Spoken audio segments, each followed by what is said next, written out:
Damas y caballeros, como lo hemos dicho, para dar inicio con el ciclo de actividades y conferencias del Congreso Internacional Educación Judicial, los retos de la educación judicial frente a la reforma, presenciaremos la conferencia magistral Primera elección judicial, retos y perspectivas, a cargo de nuestro distinguido conferencista, doctor Marcos Francisco del Rosario Rodríguez. Para ello, y para presentarnos de manera integral a nuestro distinguido ponente, se queda con nosotros como moderador de esta conferencia inaugural nuestro amigo y director del Centro de Investigaciones Judiciales de la Escuela Judicial del Estado de México, doctor Juan Carlos Abreu y Abreu, para quien pido brindemos un fuerte aplauso.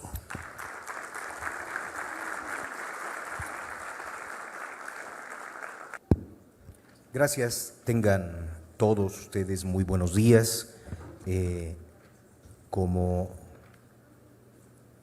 pues ya se ha apuntado con mucha precisión desde las palabras que se dijeron en el Presidium, estamos en un momento coyuntural, estamos en un momento en el que se requiere visión, esto es muy importante. La visión no es algo que surja de manera espontánea, es algo que se debe trabajar a partir de método, planeación, programar, es algo que debe llevar una serie de rigores y de cuidados. Es por eso que, pues bueno, de alguna manera en estos acontecimientos algo tenemos que ver los académicos, estamos involucrados los académicos en lo que viene después de este evento de carácter electoral. Para abrir la puerta a una serie de reflexiones, a estas jornadas a las que nos vamos a entregar, me toca en la parte inaugural presentar al doctor Marcos Francisco del Rosario Rodríguez, doctor en Derecho con mención honorífica por la Panamericana, Ciudad de México, querido colega, ¿verdad? Cuenta con maestría y estudios de posgrado en Derecho Administrativo, Derecho Constitucional y Juicio de Amparo. Profesor de posgrado en diversas materias vinculadas con el derecho constitucional, fundamentalmente con el procesal constitucional, y hablaremos de esto. Diversos artículos, es un muy prolijo autor, ha sido coordinador, autor, coautor en diversas obras, muchas de ellas sujetas al rigor académico para sus publicaciones. Está muy bien rankeado el querido amigo del Rosario Rodríguez. Fue director académico de programas de posgrado en la Facultad de Derecho de la Universidad Panamericana un buen tiempo, y en el ámbito público ha sido jefe de la unidad de investigación del Centro de Capacitación Judicial Electoral en el Tribunal Electoral, y pues bueno, un amplio currículum, inclusive estancias de investigación en importantes universidades norteamericanas y británicas. En esta coyuntura, frente a estas circunstancias, necesitamos precisamente escucharnos, hablar, charlar, encontrar puntos de coincidencia y a lo mejor puntos sobre los que bordar algo sobre lo que reflexionaremos después.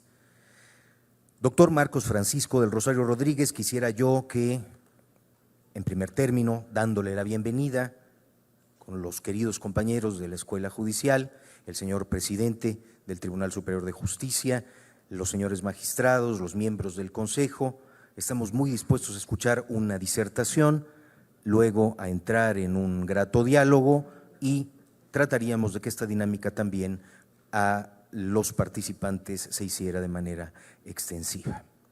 Adelante, por favor. Se escucha bien, ¿verdad?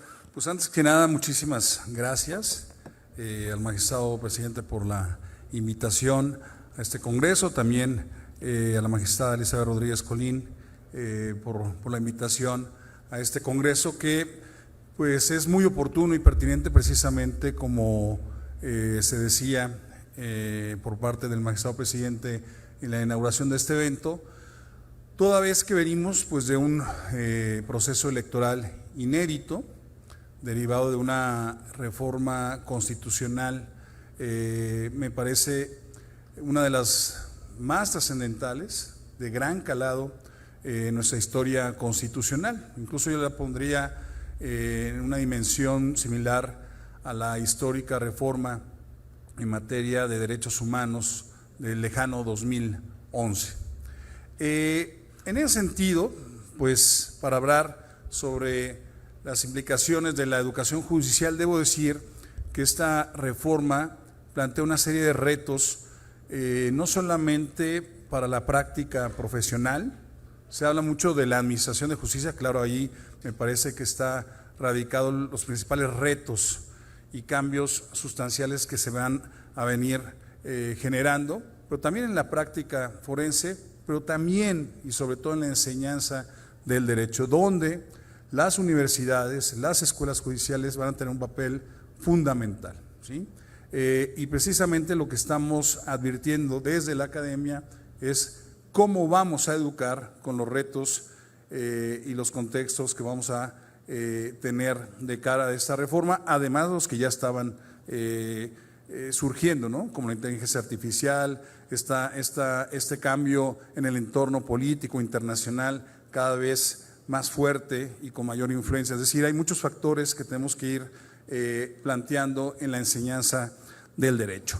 Bueno, yo siempre que hablo del tema de la reforma judicial, que ya es una reforma constitucional que está instalada, y ahora lo que estamos analizando desde la academia, y debo decir algo, mi perspectiva es como académico, ¿no? Entonces, por un lado, me gusta pensar en las implicaciones que tendrá esta reforma y cómo tenemos que adaptarla, adecuarla para hacerla mucho más funcional, porque es una reforma que está ahí, pero también desde la academia tenemos un ojo crítico, ¿no? Un ojo crítico al cómo debe ser, y nosotros también creo que desde la academia tenemos que contribuir, no solamente somos espectadores. De hecho, ya les comentaré algunos de los aspectos que estimo que desde la academia se tiene que hacer a partir de esta nueva etapa que estamos viviendo. Debo decir, a ver, que la elección es un hecho sin precedente, no es efectivamente algo único o exclusivo del sistema jurídico mexicano. Hay otros sistemas donde se eligen a las personas juzgadoras, y debo decir también que no existe ninguna restricción de carácter internacional, como se ha dicho, en el tema de elegir, ¿no? De la elección. Pero la elección solamente es una puerta de entrada, es un filtro realmente a lo que implica esta reforma constitucional. A mí me parece que no es una mera experiencia democrática, sino estamos hablando de una reforma trascendental que creo que vamos a dimensionar sus alcances no en los próximos años, no en los próximos 3 o 5 años, sino tal vez en 2 generaciones o más, ¿sí? Para poder hablar primero de su eficacia, de su materialización y realmente si fue fructífera o no esta reforma. Bueno, debo decir, y voy a ir, ustedes me dicen si se va cambiando, y bueno, hay 2 aspectos. Se puede ver perfectamente. Es que me han dicho que allá, entonces lo puedo sacar. Muy bien. A ver, creo que hay un tema que tenemos que poner sobre la mesa.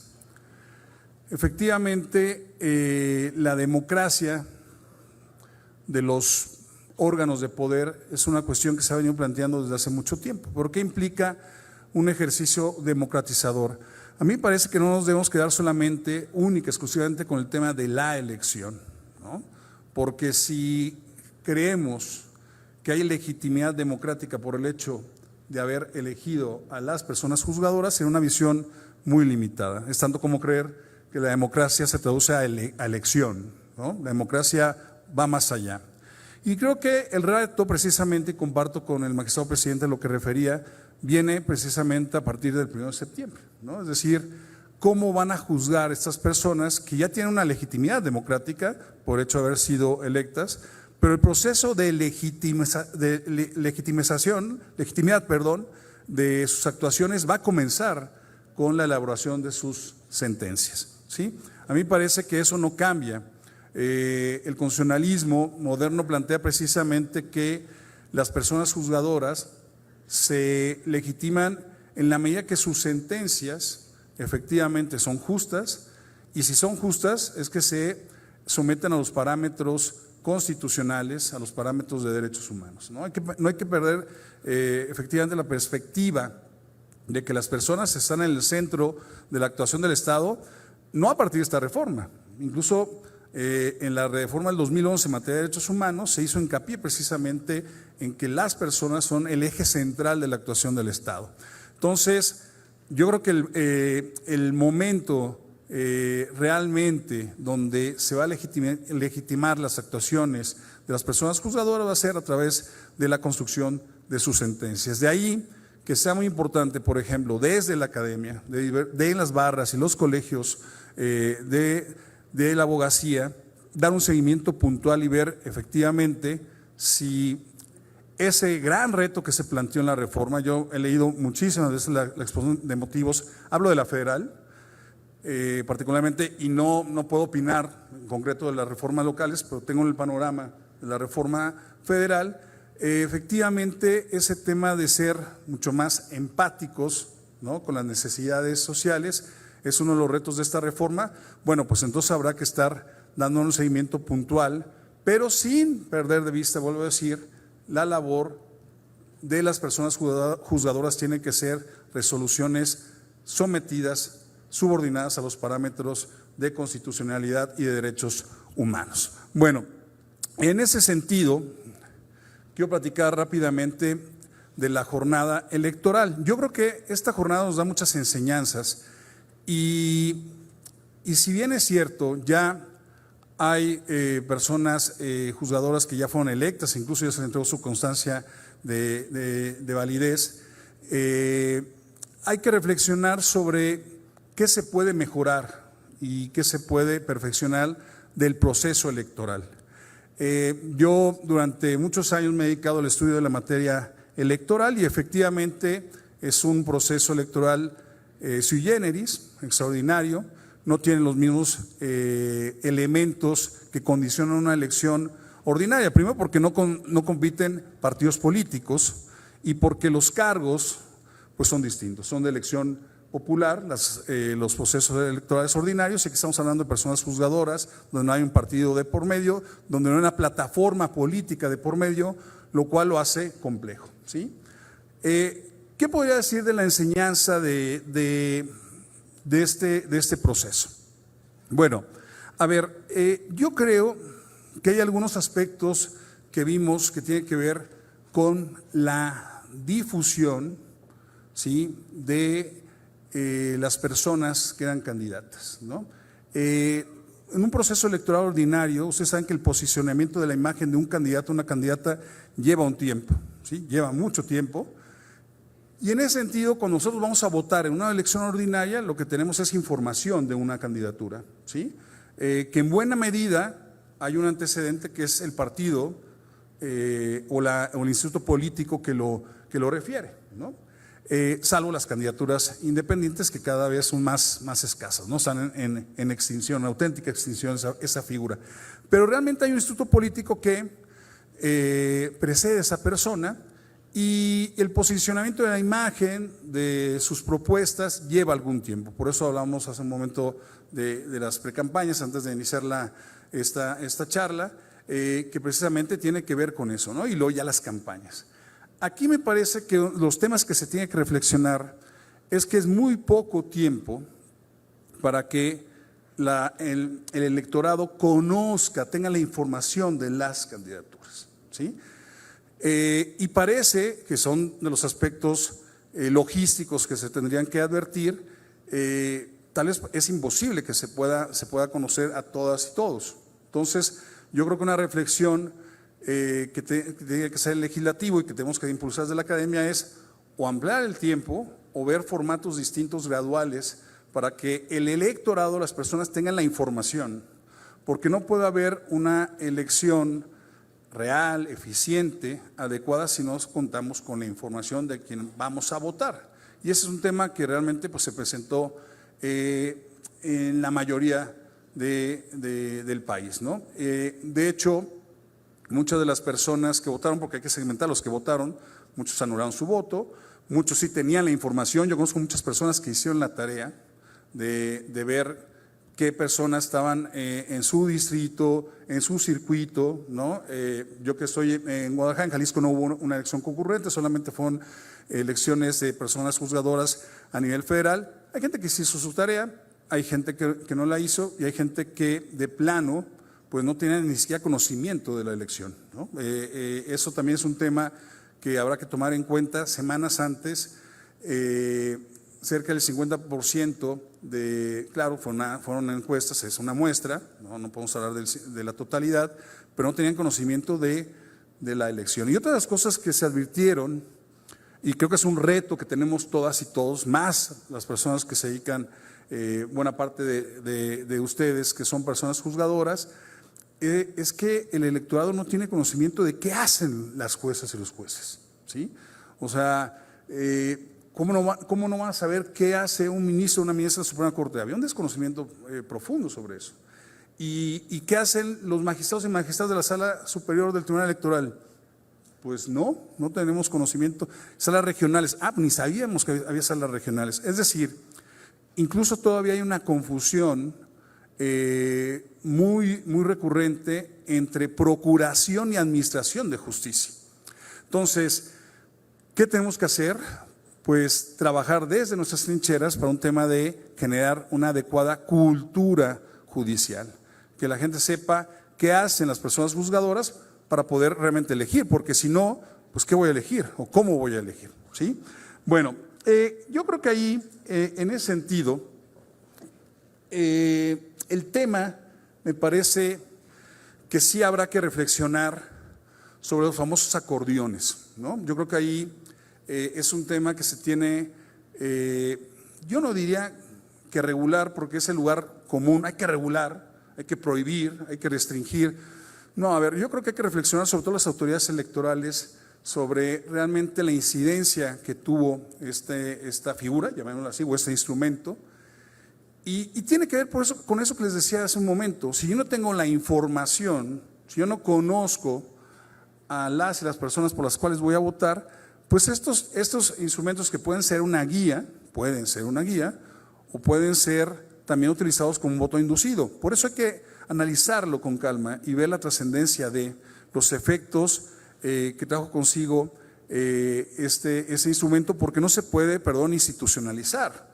No se puede ordinarizar. Yo creo que se tiene que tomar en cuenta seriamente qué pasó y por qué se hizo y quién lo hizo en los lugares donde se llevó a cabo, donde se hizo. Obviamente no hay elementos que se puedan generalizar, ni mucho menos, ni hay medios probatorios con los cuales podamos hablar de una nulidad de la elección, pero a ver, si atendemos lo que se trató en el Consejo General del INE, pues varios consejeros y consejeras plantearon el tema de cuidado ahí con este tema, ¿no? Que pudo haber generado una situación de no validez, ¿no? De no validez. Sin embargo, me parece que no hay los elementos probatorios suficientes para hablar, por eso ni voy a plantear, ni siquiera hablo de eso, de una nulidad, pero yo creo que sí se tiene que atender este tema porque fue algo que está ahí, que surgió, y no solamente fueron trascendidos de medios de comunicación o de algunos académicos o académicas, se trató en el Consejo General del INE. ¿Sí? Es un tema que se expuso ahí. Entonces, yo creo que en las siguientes elecciones, sobre todo a mí me preocupa y hay que ocuparnos en la elección del 2027, porque va a ser una elección concurrente de cargos de elección popular. En muchos estados donde no se llevó a cabo la elección ya para elegir a personas juzgadoras a nivel local, se va a llevar a cabo. Entonces, la información electoral que va a tener la ciudadanía va a ser muy compleja, va a ser demasiada, y yo creo que tenemos que pensar en hacer una modificación en este momento, ¿sí? Para ver cómo se puede tener un voto informado y no caer en esto. Esto es una consecuencia de no tener información. Es que es imposible que se tenga la información. Bueno, si es imposible, entonces habrá que pensar en las etapas o en la gradualidad de esta reforma. Y vuelvo a decir, y yo donde voy, siempre lo sostengo, en su momento yo fui crítico de la reforma, ahora la reforma está ahí. ¿cómo la adecuamos? ¿Cómo la implementamos? Y tampoco, lo he dicho en todos los lugares donde voy, tampoco soy un nostálgico, ¿no? Regresivo, sí, estábamos mejor antes. No, había muchas situaciones. Yo soy un crítico también de la judicatura local en el estado de Jalisco, el rezago, la deficiencia en la administración de justicia que hay en mi estado, también en otros estados a nivel local y también a nivel federal, eminentemente. Ahora estamos aquí, entonces ¿cómo lo hacemos más eficiente? Y este tema, en la cuestión del proceso electoral, tenemos que advertir el tema de probablemente inducciones al voto a través de estos acordeones, y ver el tema también de la fiscalización de las candidaturas, el tema también de la propaganda de sus propuestas, porque si ustedes se fijan, al inicio hubo un boom en las redes de algunos candidatos y candidatas, y después ya no tuvimos elementos para realmente conocer cuál era, amén o más allá de su currículum, el currículum que estaba en las plataformas de los institutos electorales. Pero, a ver, hay un margen que también podremos tratarlo en otro momento, pero margen al fin para plantear bajo la libertad de expresión política propuestas de mejora en la administración de justicia. Y realmente, claro, por como está planteado o estructurado el proceso, yo al menos escuché muy pocas propuestas de mejora, ¿no? Entonces habló del currículum, de la mejora, y ya después yo creo que también hubo una constante que compartimos de ser una justicia obviamente que atiende a las necesidades de los grupos vulnerables, que sea más cercana a las necesidades ciudadanas. Bueno, eso fue una constante que se comparte, pero realmente creo que se tiene que revisar la forma en que se hace la propaganda, la difusión en este tipo de procesos y la fiscalización, porque pues el tema de las sanciones también se tiene que revisar, ¿no? Hubo algunas cuestiones que en otro momento o en otros procesos hubieran sido sanciones a lo mejor mucho más agravadas cuando no se ceñían o no se ciñen a las restricciones que hay, sobre todo en materia de fiscalización.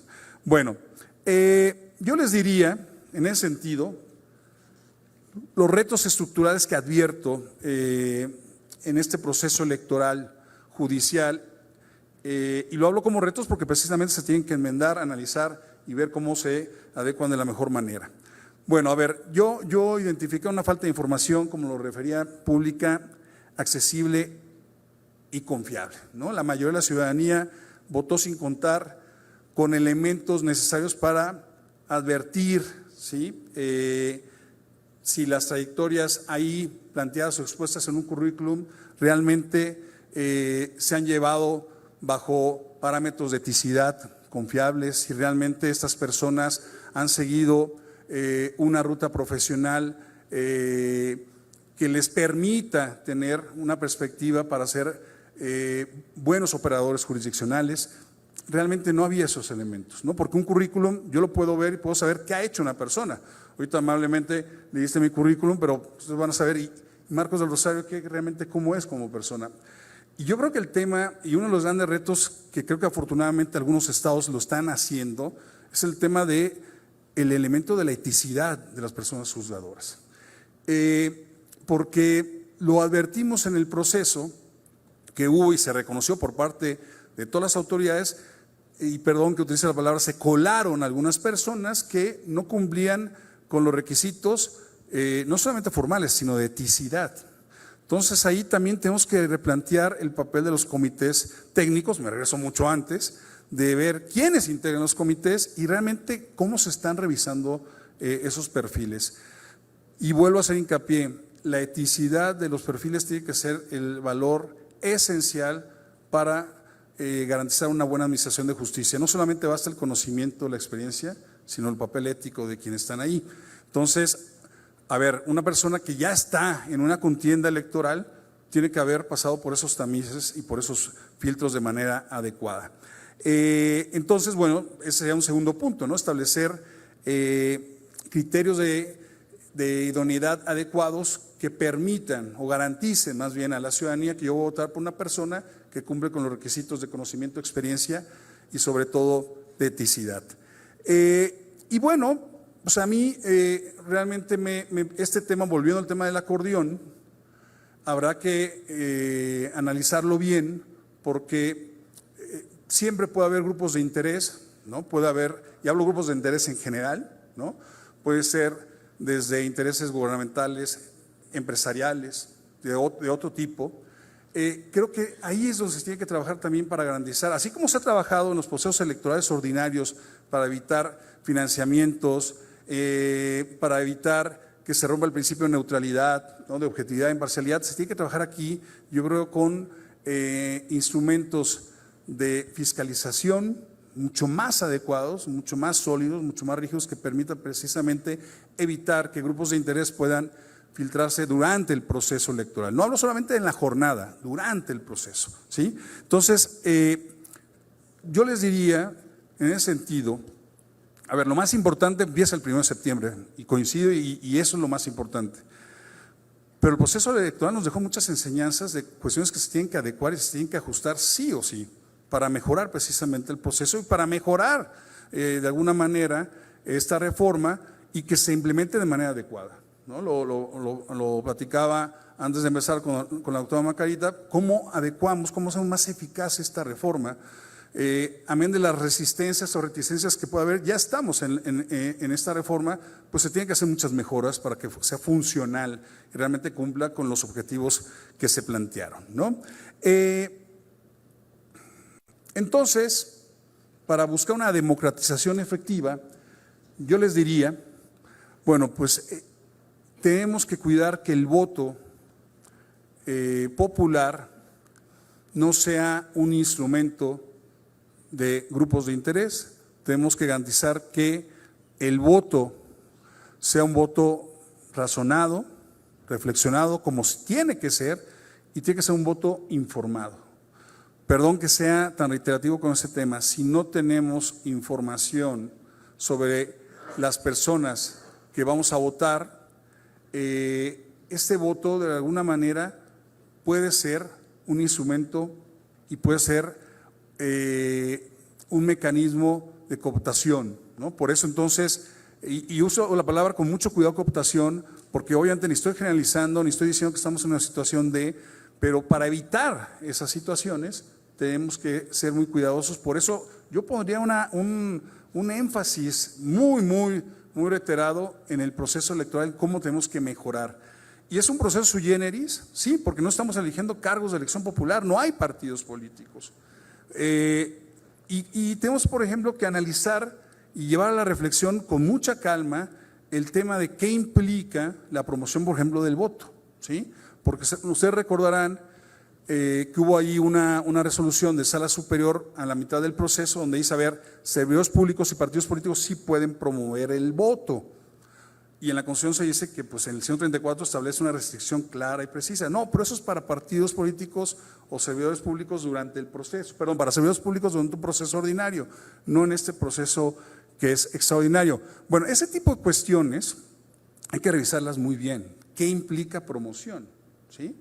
Promoción es utilizar los recursos públicos para promover el voto en términos generales. Bueno, entonces el 134 tenemos que modificarlo, constitucional, porque de alguna manera lo que plantea el 134 es una prohibición general. Entonces habrá que hacer esas distinciones. Si me voy a entender, es decir, hay muchas cuestiones que surgieron durante el proceso que a veces lo equiparábamos a un proceso ordinario y a veces decíamos, no, es que es un proceso distinto, entonces esto no aplica, o esto sí aplica, pero aplica de distinta manera. Bueno, y eso, estimados colegas, estimadas colegas, se traduce en incertidumbre para algunos sectores. Hay muchos sectores que tienen una incertidumbre en el tema de qué va a implicar mi voto, qué va a implicar precisamente participar en este proceso. Tenemos que involucrar a la ciudadanía. A mí me parece que ese 80%, he tenido discusiones muy fuertes con otros colegas, dicen, ese 80% es una manifestación de, pues yo no sé si es una manifestación de o no, pero es tremendo la falta de involucramiento de la ciudadanía en la elección. Entonces también tenemos que reflexionar con ese tema, porque la gente no acudió a votar y muchos factores, pero perdón, tenemos que promover una cultura democrática también para esta elección. O sea, el hecho de no votar no podemos analizar de manera simplona, decir, pues un sector de la ciudadanía se manifestó. ¿Se manifestó en qué sentido? A ver, yo creo que que esta reforma es cuando yo advierto que si, se iba a implementar como se ha implementado, debe haber tenido matices de gradualidad, ¿no? Para un mejor entendimiento, una mejor comprensión. Ya estamos aquí, bueno, pues pensemos en el 2027 cómo se puede mejorar estos aspectos que surgieron. Y bueno, yo en ese sentido creo que la reforma puede ser susceptible de mejora. Me parece que son ya plantear o hablar de una modificación o supresión de esta reforma, me parece que es un debate inadecuado. Yo creo que tenemos que pensar cómo garantizar realmente un proceso de democratización y cómo realmente que las personas que son electas, estas personas juzgadoras, cumplan con esa alta responsabilidad que refería hace un momento el magistrado presidente. Van a tener una alta responsabilidad porque las expectativas que se ha generado por parte de la ciudadanía son muy altas en cuanto a la forma de juzgar, ¿no? Entonces, yo les diría, en ese sentido, hay un papel, les decía, muy importante que van a tener las universidades, las barras, los colegios, las universidades, que son los observatorios judiciales, ¿no? En el ITESO, nosotros tenemos un observatorio judicial legislativo desde hace muchos años, porque, ojo, no es que empiece la vida judicial a partir de esta reforma.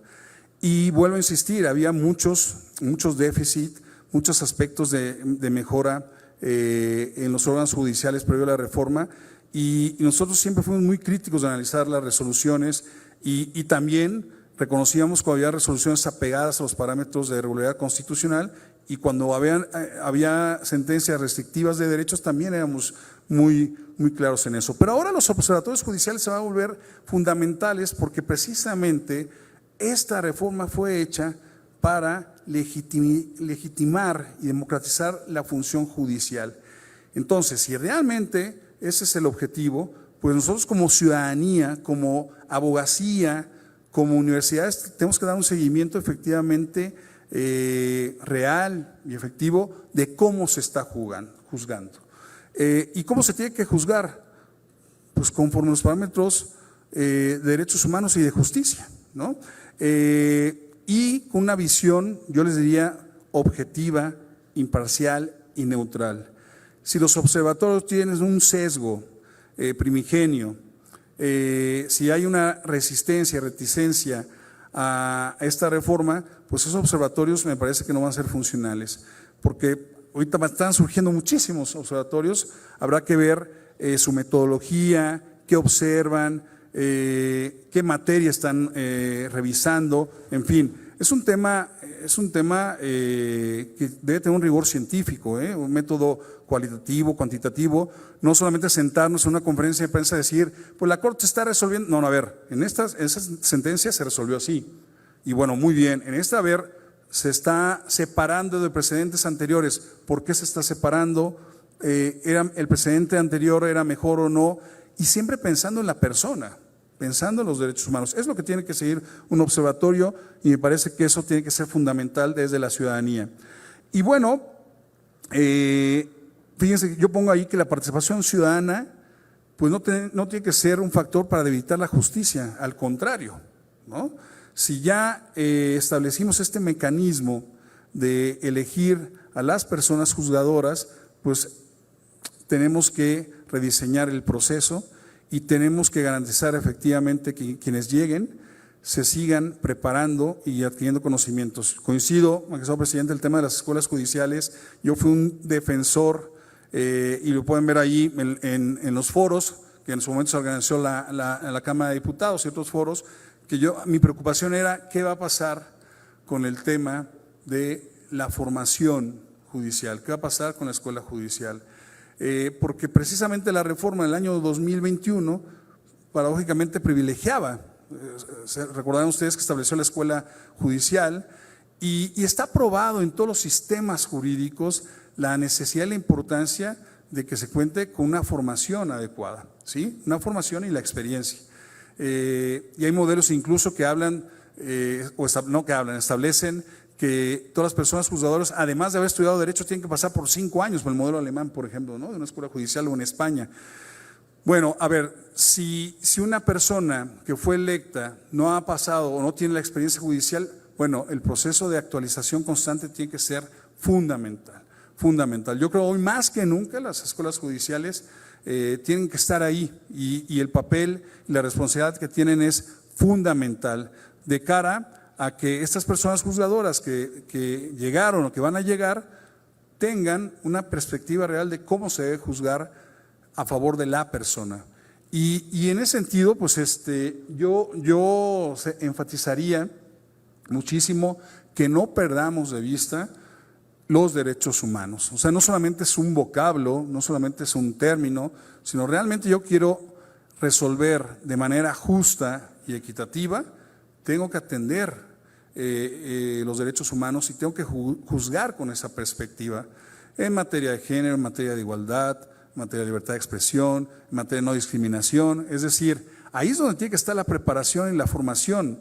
No basta, por eso se van a elegir las personas juzgadoras, muy bien, está ahí, es un derecho, por cierto, y ya político, lo platicaba con el doctor Eduardo Ferrer hace algunas semanas en un diálogo que tuvimos.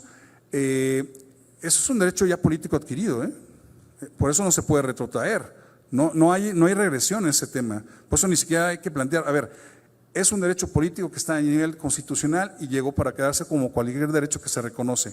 Ahora, ¿cómo fortalecemos ese derecho? Y entonces hablo, y perdón, y con eso voy a concluir, de esta alta responsabilidad que tienen las personas juzgadoras a partir de que son electas, pero tienen el compromiso de juzgar con esa perspectiva de derechos humanos. Y ahí es donde entran las universidades, ahí es donde entran las escuelas judiciales, ahí es donde tiene ese papel fundamental de generar formación en sentido de favorecer a la persona. Ahora sí que es un binomio que no podemos perder. No basta, con eso concluyo, que yo ya fui electo o electa y en automático voy a juzgar con una perspectiva de igualdad, de género o con una perspectiva de derechos humanos. No, requiero estar constantemente formándome, actualizándome, conocer los parámetros internacionales, los parámetros constitucionales y estar juzgando con ese sentido, no perder esa empatía que tanto se habla, pero sin perder que tengo que juzgar con esa perspectiva. Si no, de lo contrario, esta y cualquier otra reforma no va a ser funcional. La reforma del 2011 en materia de derechos humanos, que se acuerdan fue tan comentada y tan citada, y nos regodeábamos del tema del principio pro persona, y todo el mundo hablaba del principio pro persona, hasta un precedente de la Suprema Corte que decía, a ver, no todo es principio pro persona, porque ya en la práctica forense, en el litigio, todo el mundo planteaba principio pro persona. No, a ver, espérate, el principio pro persona es juzgar precisamente pensando en la persona y utilizando las normas y los precedentes en favor para vitalizar o vigorizar un derecho. Bueno, eso no está en desuso, al contrario, yo creo que está más vivo que nunca y tenemos que fortalecer esa perspectiva.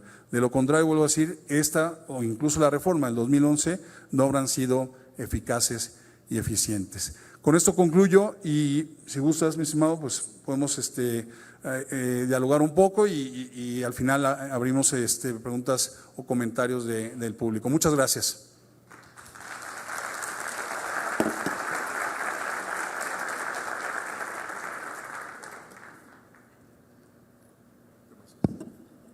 Yo creo que ya.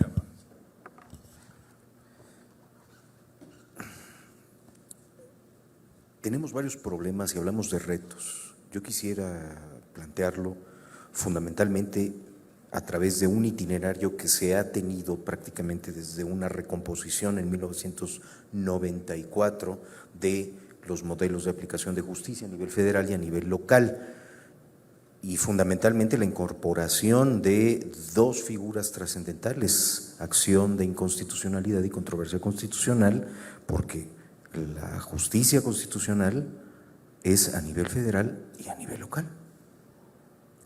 Tenemos nosotros en el Tribunal de Justicia de nuestra entidad una sala de asuntos constitucionales.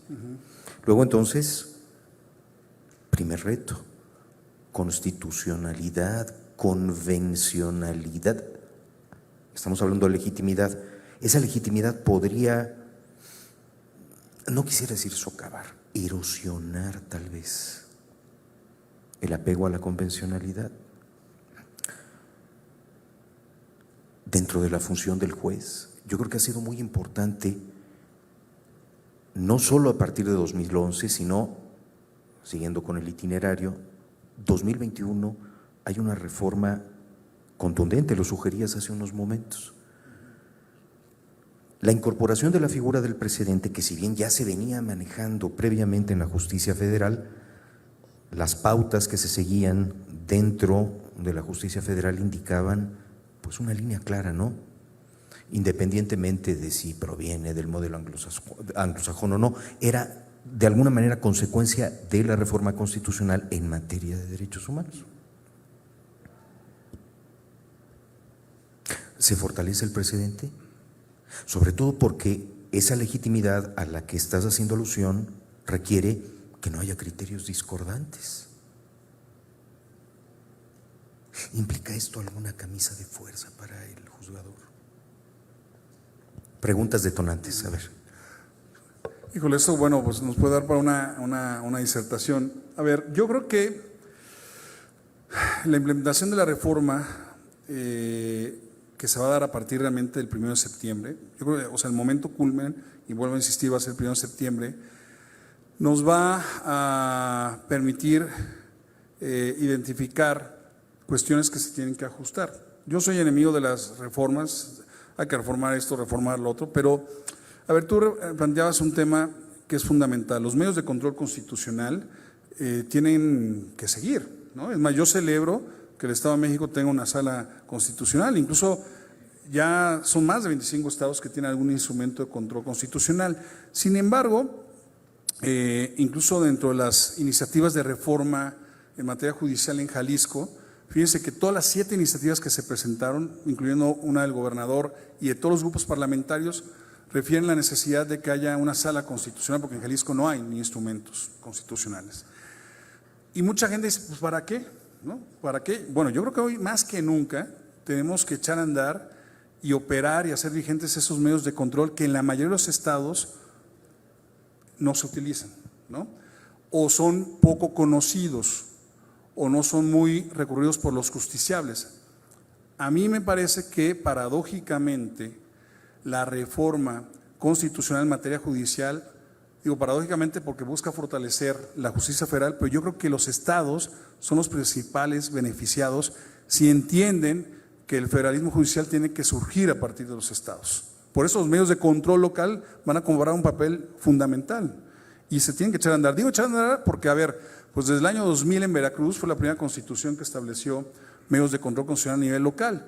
Habrá que ver qué ha pasado, si han sido efectivos o no, no solamente en Veracruz, sino en los otros 25 estados que tienen esos medios de control. Bueno, a nivel federal, a ver, la controversia constitucional apenas en el 2021 se fortaleció. Lo referías, ¿por qué? Porque ya se le permite a los organismos constitucionales autónomos presentar controversias, se pueden medir también no solamente invasiones competenciales, sino también cuestiones de derechos humanos, en fin. La controversia creo que está fortalecida, pero la acción de inconstitucionalidad tenemos que echar una revisada. ¿Por qué? Porque simplemente el porcentaje que se tiene en la actualidad para que se promueva, por lo menos desde la vía legislativa, es un 33%, que en muchos de los estados o a nivel federal ni siquiera existe. Entonces ahí pues es importante que las minorías legislativas, por eso hay que revisar por ejemplo el porcentaje, puedan promover acciones de inconstitucionalidad. Pero no solamente a mí, si ustedes ven el 105 constitucional, me parece que está muy limitado los sujetos que pueden promover acciones de inconstitucionalidad. Digo, nuestro colega colombiano nos puede decir, en Colombia hay una legitimación activa, cualquier persona puede promover acciones de inconstitucionalidad. ¿Eso sería lo deseable? No lo sé, pero los sujetos que están actualmente son muy limitados. Y me parece que las acciones de inconstitucionalidad han jugado, van a jugar un papel fundamental. Yo por eso hablo de la responsabilidad de quienes asumen el cargo de la función jurisdiccional, porque hay un compromiso, sí con la ciudadanía, sí con las personas, pero todo con los derechos. Y cuando hablo de los derechos humanos, los mecanismos de tutela y protección son fundamentales. Eso no desaparecen, al contrario, se tiene que fortalecer. ¿Cómo se tiene que utilizar? Pues se tiene que utilizar de la manera correcta, adecuada, sin sesgos, sin cuestiones políticas o ideológicas, porque para eso son los instrumentos de control constitucional, son contrapesos a los excesos. Hay mucha narrativa de un lado o del otro, ¿no? De decir, no, pues van a desaparecer o ya no van a ser utilizados, o por otro lado, es que ya no van a ser necesarios porque se va a juzgar desde una perspectiva única. No, me parece que los medios de control tienen que seguir operando porque son fundamentales, son los instrumentos que tienen los jueces y las juezas constitucionales para, ¿no? El amparo va a cambiar, pues el amparo es el amparo desde que Rejón lo diseñó. En 1841 el gran Rejón tuvo esa visión única. A mí me sigue sorprendiendo. Yo cuando doy mis clases me dicen mis alumnos y alumnas, ¿pero por qué hablamos de historia del amparo? Bueno, porque me sigue maravillando cómo Rejón pensó en la creación de un instrumento que protegiera libertades. ¿Eso va a cambiar? No, tiene que estar ahí. Oye, si se utiliza de una manera distinta, no es problema del amparo, es problema de quien lo ha operado, pero es un problema que ha existido siempre. ¿Cómo operaba el amparo en los 60 y 70, ¿no? ¿Cómo operaba en los 90 o en los 2000? A ver, yo creo que allí vuelvo a hablar de la responsabilidad que siempre han tenido las personas juzgadoras, pero que ahora van a tener de cara a lo que la ciudadanía está esperando. Es una reforma trascendental, sin palancón alguno. Bueno, pues a partir del 1 de septiembre vamos a ver si efectivamente quienes van a ostentar esos cargos van a estar a la altura de ese gran compromiso. Entonces yo creo que la convencionalidad, los parámetros de convencionalidad, yo sí creo y confío que van a estar ahí, porque tienen que estar ahí. Aparte hay una obligación del Estado mexicano para hacerlo conforme el primero constitucional. Entonces vamos viendo cómo estas personas están integrando al sistema judicial, van operando con esos elementos que están en la Constitución. Pongo sobre la mesa también un tema sobre el que subrayaste hiciste con mucho ahínco, la eticidad. Se ha escuchado precisamente recientemente la posibilidad de que esta democratización, esta apertura a la sociedad le dé un nuevo papel a los gremios, asociaciones, colegios de abogados, como un primer filtro precisamente para reconocer la labor de orden académica, profesional, incluso social, ¿no? Porque detrás de una elección hay precisamente esta carga de reconocimiento social.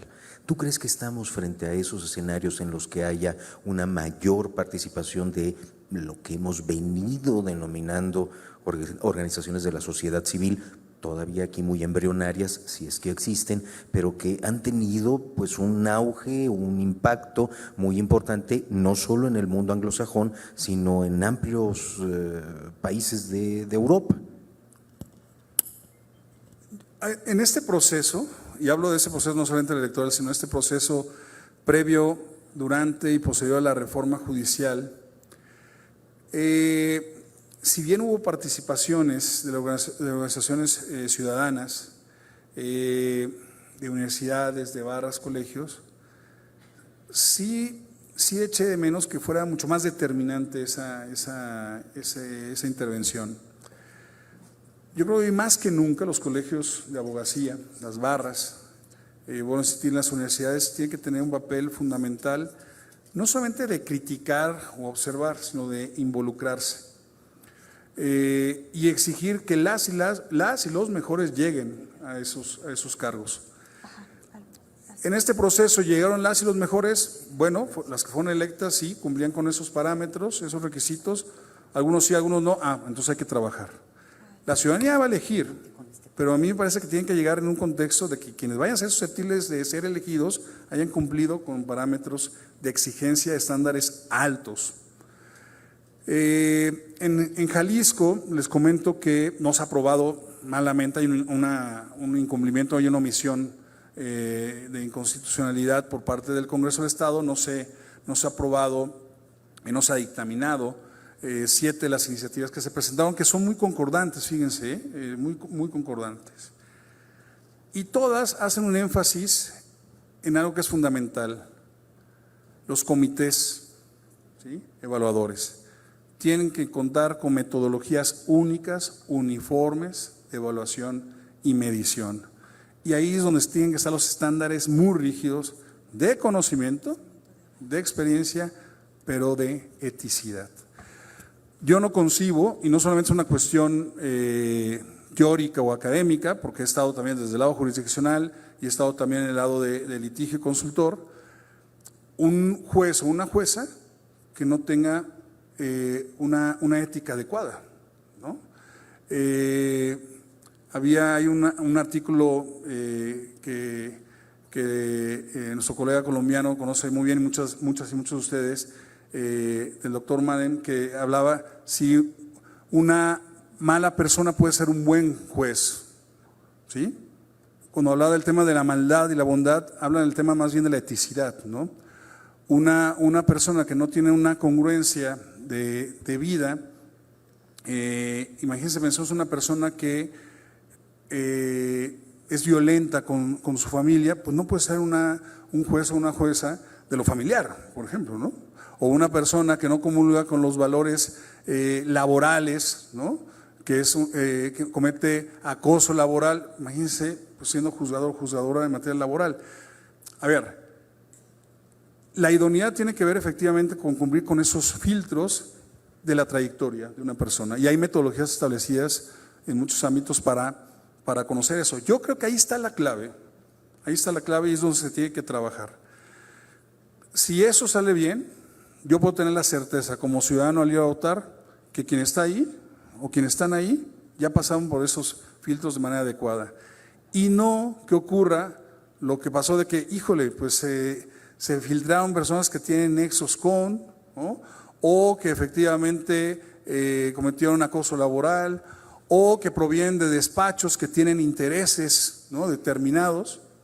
¿Y cómo llegaron ahí? Bueno, entonces los comités de evaluación no hicieron el trabajo adecuado, porque no hay metodologías uniformes, estructuradas, adecuadas. Ahí es donde se tiene que trabajar. Si eso se garantiza, pues sea la tómbola por volado, eso es lo de menos. Lo que tenemos que trabajar es en los perfiles de idoneidad, que eso siempre ha existido, ¿eh?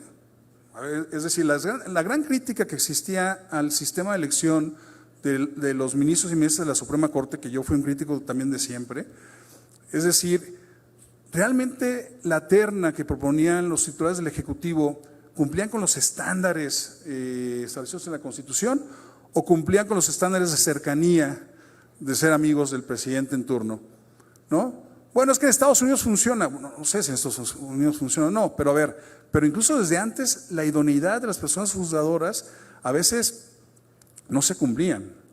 Hoy más que nunca se tiene que cumplir, si no, de lo contrario, si una persona que no tiene esos parámetros de eticidad, aun cuando hay una escuela judicial que promueva el conocimiento, la experiencia, si la persona no cumple con esos estándares, la justicia va a ser deficiente, ¿sí?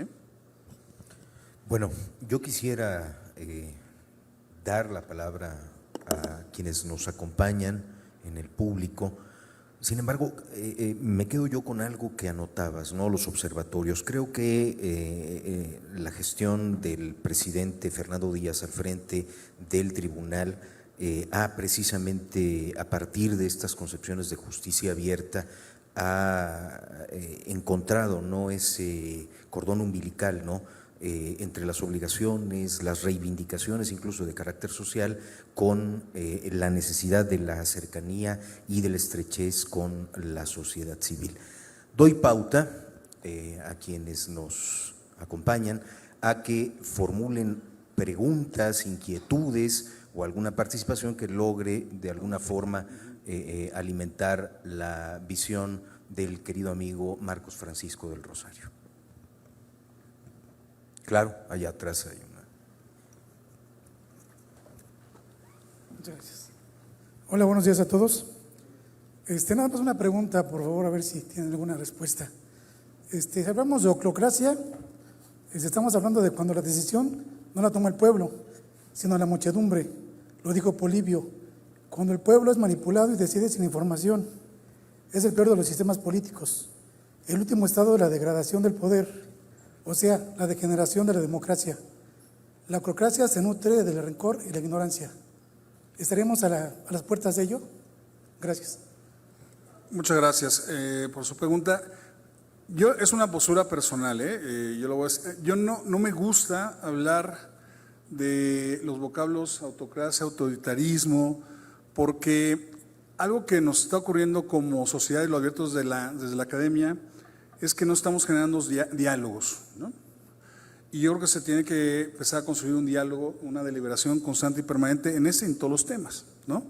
Entonces, hablar que estamos ante la puerta de o entramos en, bueno, con mayor razón, si hay un temor, ¿no?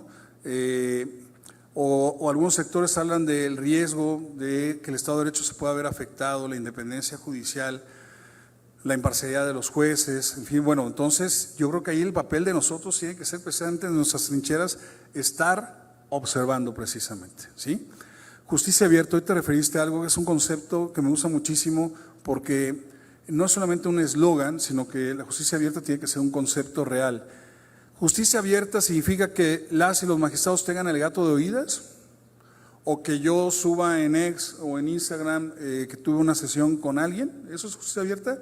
O explicarle a la ciudadanía por qué estoy construyendo una sentencia en ese sentido, por qué me estoy alejando, por qué, bueno, ahí para evitar esos temores que pueden ser o no fundados, por eso a mí en lo particular no me gusta hablar de eso, pero sí quiero ser crítico en el sentido real de la palabra, decir, a ver, ¿cómo se están haciendo las sentencias? ¿Por qué se estás resolviendo en ese sentido o no? Y explícanos como ciudadanía, porque precisamente la democratización del Poder Judicial, vuelvo a insistir, no tiene que ver con la elección de personas, sino realmente que nos abran las puertas a las ciudadanías, que nos transparente para una rendición de cuentas adecuada y me diga, ¿por qué estás resolviendo así? ¿Por qué invalidaste esto? ¿Por qué declaraste la inconstitucionalidad o no de esto? Porque si va a seguir operando el sistema judicial sin realmente una justicia abierta, pues entonces elegir o no a las personas da igual, ¿no? Entonces, a ver, tiene que venir la observación desde la ciudadanía, pero también los observatorios al interior de los órganos judiciales tienen que estar ahí. Ya muchos órganos judiciales lo hacen, observatorios. Bueno, observatorios realmente invitar a personas que me digan qué estoy haciendo bien y qué hago mal. No criticar por criticar, pero tampoco puede ser endogámico, ¿no? Felicidades por todas las sentencias que has hecho. No, a ver, yo creo que aquí hay que ser cuidadosos con este tema, aquí se está exponenciando los derechos, aquí se está restringiendo estos derechos. ¿Por qué? Si se logra hacer eso, creo que la reforma cumplirá con el tema de una justicia abierta. Y me gusta ese concepto porque realmente en un sentido estricto justicia abierta implica eso, ¿no? Rendir cuentas, transparentar. Se habla mucho de la reforma, de que tenemos que hacer un lenguaje más ciudadano, coincido con eso, ¿no? Un lenguaje en el que no tenga que haber aclaraciones de sentencia, por ejemplo, ¿no? O que una persona diga, pues por más que me la traduzcas o no, no entiendo si se resolvió o cómo resolviste. En fin, yo creo que vamos de la mano, y si hay esos temores que pueden ser válidos, pues construyamos ciudadanía. Yo sí soy de la idea que tenemos que involucrarnos mucho más. Yo pertenezco a la barra mexicana, Colegio de Abogados, al Ilustre también, y les digo, a ver, tenemos que involucrarnos más. Yo no vi en los procesos, y se los dije, y a lo mejor me tildaron de loco o no, pero a ver, si tú sabes de un candidato o una candidata que no es proba, que tiene cuestiones éticas, ¿por qué no lo decimos? ¿No? O sea, ahí tenemos un compromiso. No, es que pues no va a ser que llegue y imagínate, luego tengo que… bueno, entonces estamos fomentando un sistema que ha existido, pues de no decir nada, cuando sí tenemos que decir.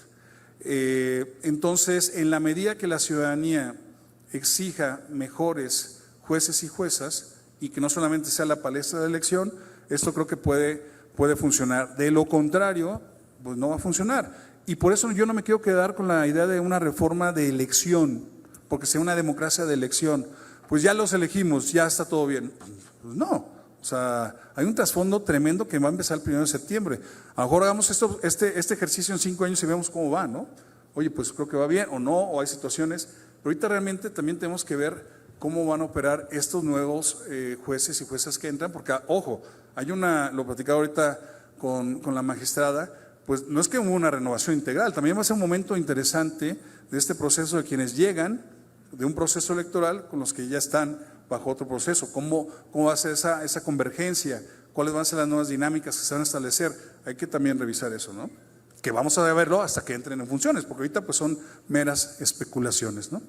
Muy bien, yo creo que además de todo también la composición ahora tripartita del Tribunal Superior de Justicia va a permitir el desarrollo de la justicia disciplinaria, algo que en realidad, pues bueno, estaba todavía poco estudiado. Creo que se abre un horizonte ahí muy importante. Hay espacio para un par de preguntas más, creo que hay una mano ahí.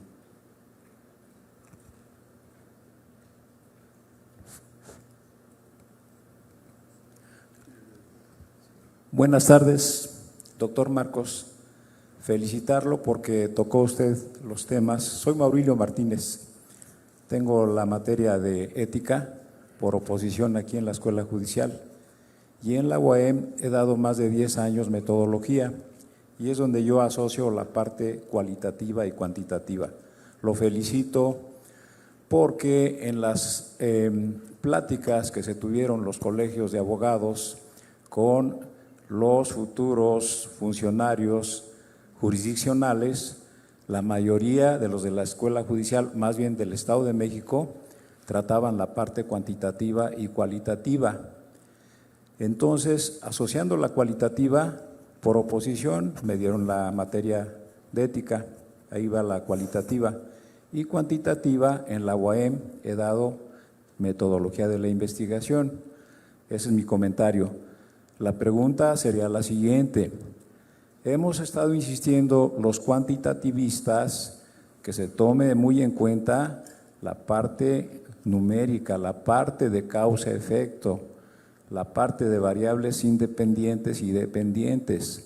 Luego entonces las variables independientes, la principal en el caso de las nuevas autoridades jurisdiccionales, la parte de causa-efecto, en mi opinión sería que entre mejor estén capacitados sería la variable independiente y la dependiente sería que es una manera de un comentario asertivo, es decir, lo afirmo y lo pregunto para que usted me confirme si estoy bien. Luego entonces, entre más capacitación se les dé cualitativa y cuantitativa, mejores autoridades jurisdiccionales vamos a tener. Muchas gracias. Esa sería mi pregunta, el comentario final. Le agradezco, maestro, gracias y bueno, lo felicito por la materia que tiene a su cargo tanto en la universidad como en la Escuela Judicial. Pues sí, vuelvo a insistir en el tema del papel fundamental de las escuelas judiciales, ¿no? Es decir, en el tema de formar, capacitar, yo lo relaciono siempre capacitar las cuestiones técnico-jurídicas, pero formar es una cuestión integral donde entra también el tema ético, ¿no? Y creo que en las universidades, en las escuelas judiciales, cada vez tenemos que utilizar más el método del caso, ¿no? En cuestiones también de carácter ético, casos frontera, cómo se resolverían ante una situación determinada, porque a veces cuando hablamos de ética, ¿no? Y sobre todo a nivel universitario, los chavos dicen, ay, bueno, es pura cuestión ahí teórica, ¿no? O mucho rollo, como se dice. No, a ver, yo creo que no hay nada más práctico que el tema de la ética judicial, la ética jurídica. Entonces, yo sí trabajaría, si tendríamos que fortalecer algo en esta reforma, sería precisamente fortalecer los criterios de evaluación y medición de los comités evaluadores, por un lado, y posteriormente ya en la carrera judicial de las y personas juzgadoras, estar constantemente en una formación integral en ese sentido. Porque, a ver, una persona que es íntegra y ética, claro, se percibe, se identifica, se sabe, pero tenemos que estar constantemente alimentando y fortaleciendo esa condición, ¿no? Hablaría más que una formación, una condición ética que tiene que fortalecerse. Puede existir, pero se tiene que ir alimentando siempre, ¿no? Gracias, maestro, por su comentario. Y había una pregunta. Sí, adelante. ¿Tiene el micrófono ahí? Ahí ya te lo van a dar. Si no, no lo voy a escuchar. Hola, buenos días a todos. Mi pregunta es, ¿cuál consideras que es el principal reto para promover la cultura jurídica en la juventud mexiquense?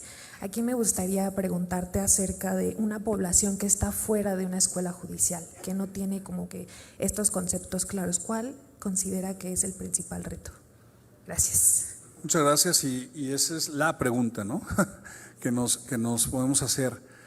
Yo hace un momento en mi charla refería que hay un desconocimiento desafortunadamente de muchos sectores de la ciudadanía sobre la función judicial, ¿sí? De hecho, es muy común, ahorita a lo mejor estamos aquí en un ámbito, todas y todos tenemos un rol a lo mejor directo o indirecto con la administración de justicia o desde las posiciones públicas que tenemos identificado las funciones y atribuciones que pueden tener los órganos de poder, ¿no? Pero este tema de la confusión de procuración y administración de justicia es un tema que nos habla precisamente de un desconocimiento de los roles que tienen autoridades en el Estado. En el Estado hablo, no solo en el Estado de México, en el Estado en general, ¿no? Pero también un desconocimiento de los derechos, ¿sí? Si le preguntamos a una persona, ¿cuáles son tus derechos? O menciona 5 derechos humanos que tienes, no te digo si están reconocidos a nivel constitucional o en un tratado, no, a ver. Entonces, es cuando nos dimos, híjole, pues si hay un desconocimiento de los derechos, de las funciones, de las autoridades, pues entonces nuestros estándares de democracia, cuidado, ¿no? Nuestra salud democrática entonces hay que fortalecerla. Yo les decía hace un momento, tenemos que fortalecer la cultura democrática, la cultura judicial. De aquí a 3 años, bueno, 2 años ya que es la próxima elección, vamos a cumplir con ese papel de enseñanza a la ciudadanía de cuáles son los roles judiciales, tal vez no, pero a mí algo que me sorprendió y muchos que estuvieron, algunas personas que estuvieron en campaña, que pueden estar aquí, me pueden comentar, que la gente desconocía. ¿Qué hace un tribunal colegiado de circuito? Ni sabía que había un tribunal colegiado de circuito.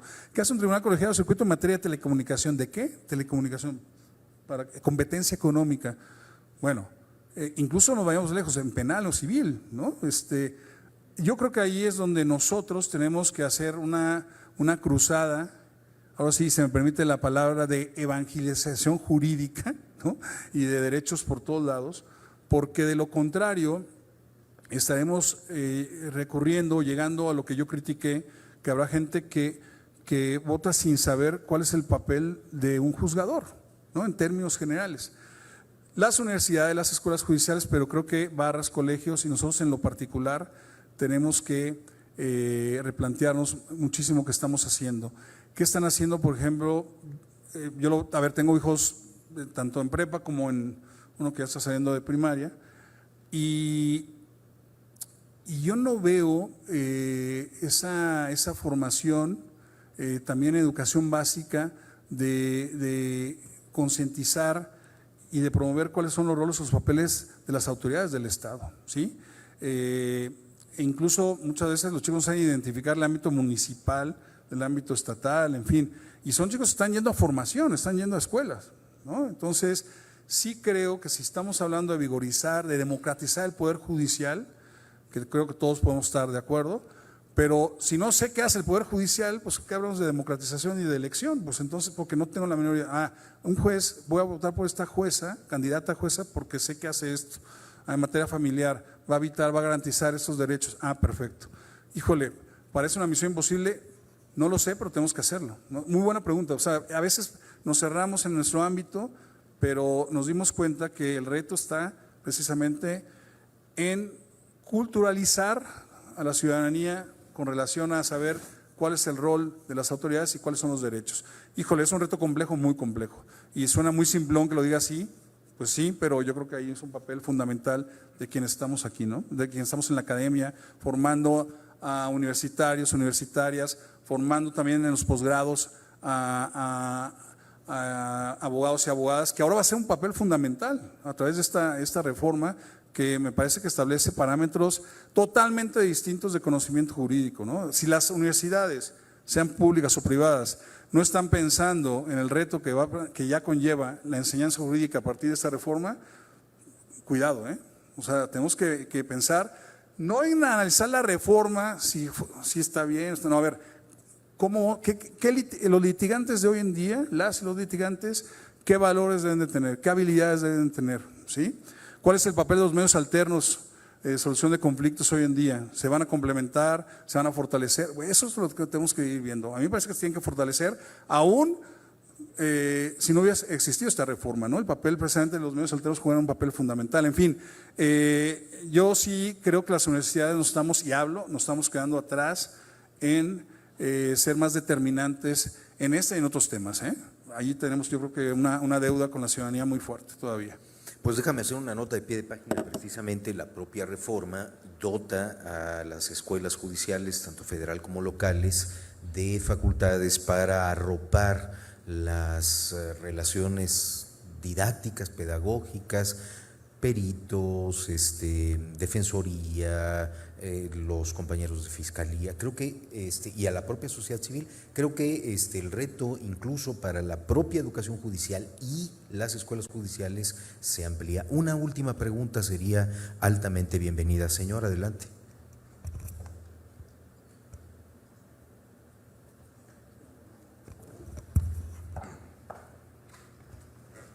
Muchas gracias.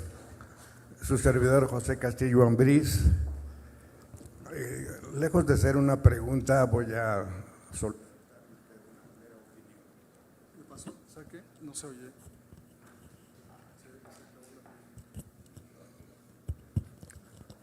Creo que todos los que tuvimos la fortuna de estudiar la carrera de Derecho, estamos conscientes de que la reforma que ahora estamos cumplimentando no se hizo en su totalidad. Si recordamos lo que nos decía el jurista uruguayo Couture, nos decía que en el proceso penal interviene una trilogía, que es el juez, el Ministerio Público y el defensor. Y yo creo que esta reforma debió haber comprendido también al Ministerio Público y al defensor para que esa trilogía que interviene en el proceso pues estuviera debidamente regulada.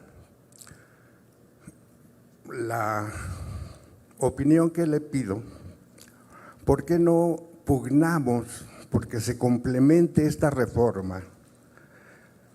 Y quizás esto pudiera ser en los próximos 2 años y que se solicitara una vacatio legis para que el complemento de esta reforma no entrara en vigor en 27, que lo pudiéramos dejar al 30 o más tiempo, cuando se considerara prudente que esta reforma tuviera una eficacia plena.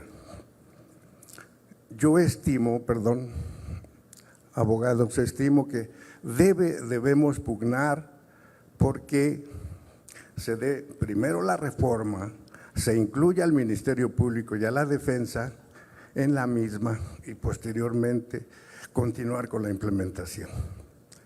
Muchas gracias.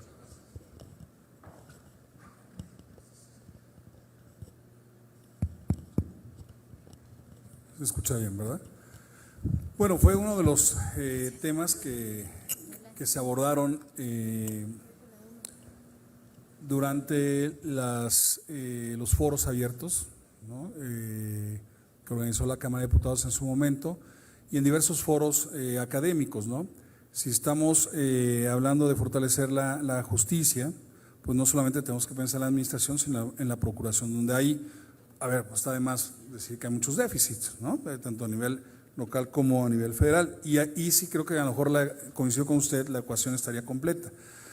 ¿Cómo podemos pugnar? Pues claro, tenemos que pugnar precisamente lo que hablaba, ¿no? El papel también de los observatorios legislativos, ¿sí?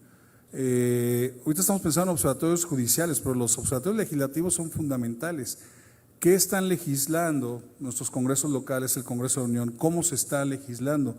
¿Qué no están legislando? Ahí tenemos, yo creo, que empujar. Es cuando decía el papel de la ciudadanía, hacernos visibles, y yo creo que a ver, hay propuestas ciudadanas en materia de procuración de justicia muy buenas desde hace 15 años, ¿no? No es un tema nuevo, o sea, el tema de fortalecer la procuración de justicia tiene muchísimo tiempo, que incluso se habló cuando la reforma penal, la lejana reforma penal del 2007-2008, pues hablaba precisamente de incorporar en la reforma al tema del Ministerio Público, ¿no? Porque si no iba a estar media coja en la reforma, y ahora se habla también de eso. Pues hay que impugnar, yo coincido que efectivamente no podemos hablar de una justicia federal óptima o adecuada si en los estados, por ejemplo, no existe eso, pero también si no existe la procuración, es el elemento integral. En ese sentido, yo creo que no solamente en este tema, sino en otros, estos observatorios ciudadanos tienen que fungir un papel fundamental de promoción, porque si no estamos pensando, por ejemplo, en la Defensoría Pública, en los ministerios públicos, como entes que se tienen que fortalecer con figuras, esta reforma tendrá un déficit de antemano, ¿no? Entonces, pensemos en eso. Y lo de la vacatio de leyes que usted refería, yo una de las cosas que creo, y lo digo desde mi perspectiva académica, y lo he dicho desde el primer día, sin embargo, ya estamos aquí, ¿no? Pero era precisamente que esta reforma es de tan gran calado, de un gran calado, que se necesitaba tiempo para entenderla, ¿no? Advertirla, y por eso hablaba de la gradualidad. La figura de la gradualidad legislativa es un tema que existe en muchos ámbitos, ¿no? Pensamos simplemente en la figura de la jornada laboral. Hoy tiene que ser gradual, claro, pues tiene que ser gradual, se tiene que ir entendiendo, advirtiendo, revisando.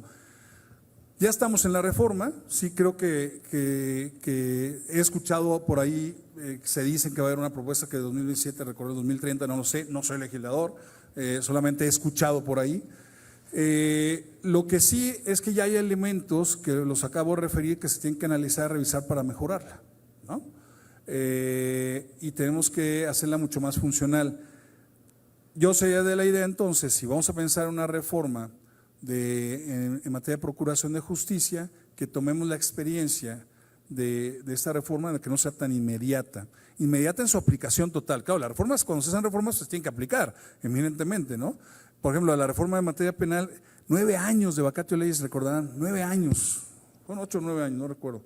Es que es el tiempo necesario para, ¿y qué pasó en esos 9 años? Faltando 8 meses, oye, ya se va, no, pues hay que, ¿no? Hubo estados que les agarró con los dedos en la puerta, porque durante 7 años no se hizo nada, no se capacitó, unos que sí lo hicieron, otros que no. Entonces la vacatio de leyes también pues, es un tema relativo, sino más bien es cómo entendemos y cómo comprendemos. Si vamos a entrar en el tema de procuración de justicia, sí sería yo de la idea de una implementación gradual y sobre todo hablar también ahí igual, tema de experiencia, capacitación, formación y cuestión ética también, ¿no? de los ministerios públicos. Que como todo, y yo siempre también he sido muy cuidadoso en este tema, a mí no me gusta hablar de generalidades, de que todo el Poder Judicial, ¿no? Todos los juzgadores, igual, todos los ministerios públicos, no, yo conozco ministerios públicos de primer nivel, ¿no? De personas profesionales, y otros que no, como pasa desafortunadamente en muchos ámbitos, ¿no? Entonces, yo creo que sí, la experiencia de esta reforma tiene que ver, si es una implementación tan compleja, tiene que ser gradual para que sea asequible y entendible, y sobre todo el votante sepa de qué va, porque si no, pues vamos a tener los problemas que tuvimos en esta elección, ¿no? Querido amigo, hemos llegado, pues bueno, al final de este primer episodio de nuestra jornada.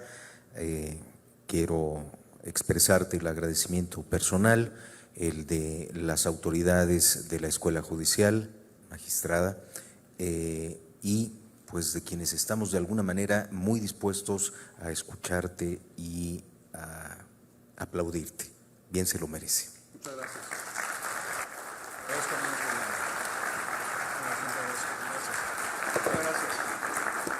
Agradecemos la brillante disertación de nuestro conferencista. A continuación, el doctor Juan Carlos Abreu y Abreu hace entrega de un merecido reconocimiento al doctor Marcos Francisco del Rosario Rodríguez.